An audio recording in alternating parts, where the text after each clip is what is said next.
नमस्कार, स्वागत आहे तुमचे आमच्या चॅनलमध्ये। आवाज महामुंबईचा, शोध बातमीचा, कौल मनाचा। चला तर मग आमचे चॅनल शेअर करा, लाईक करा आणि सबस्क्राइब करा।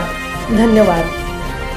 आयडे केअर संस्थेच्या बौद्धिक अक्षम दिव्यांग मुलांनी लुटला दहीहंडीचा आनंद। उद्योजक राजू पिचिका यांनी राबवला उपक्रम। आज संपूर्ण देशभरामध्ये दहीहंडीचा उत्सव मोठ्या आनंदात साजरा केला जात आहे, पण बौद्धिक अक्षम मुलांना हा आनंद घेता येत नव्हता।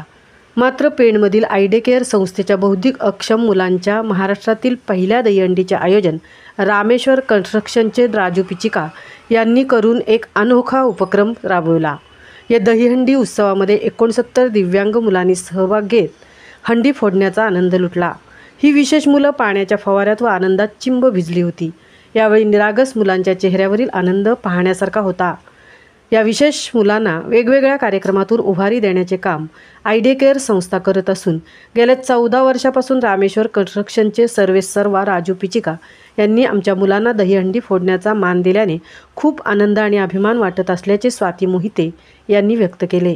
या अनोख्या कार्यक्रमानंतर सर्व दिव्यांग मुलांना पेण उपविभागीय पोलीस अधिकारी जालिंदर नालकुल, पोलीस निरीक्षक संदीप बागुल, उद्योजक राजू पिचिका, लक्ष्मी पिचिका, प्रकाश झावरे, रोहित पिचिका, लाहिरी पिचिका, संदीप शृंगारे, राजीव पडवळ, नेहा झावरे, दीपा शृंगारे, शंकरकुमार पडवळ, सरोजा पडवळ आदी मान्यवरांच्या हस्ते भेटवस्तू देण्यात आल्या। आवाज महामुंबईचा चॅनेलसाठी मंथन पाटीलसह तृप्ती भोईर, पेण।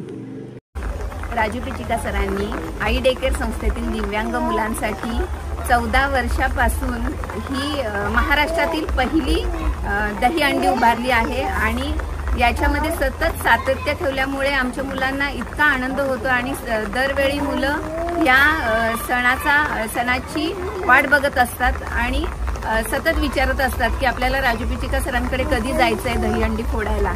आणि त्यांच्या चेहऱ्यावरचा आनंद इतका द्विगुणित होतो की आम्हाला पण त्याची आशा लागून राहते की आम्ही सर्व विशेष शिक्षक कधी एकदा मुलांना घेऊन दहीहंडी फोडतोय।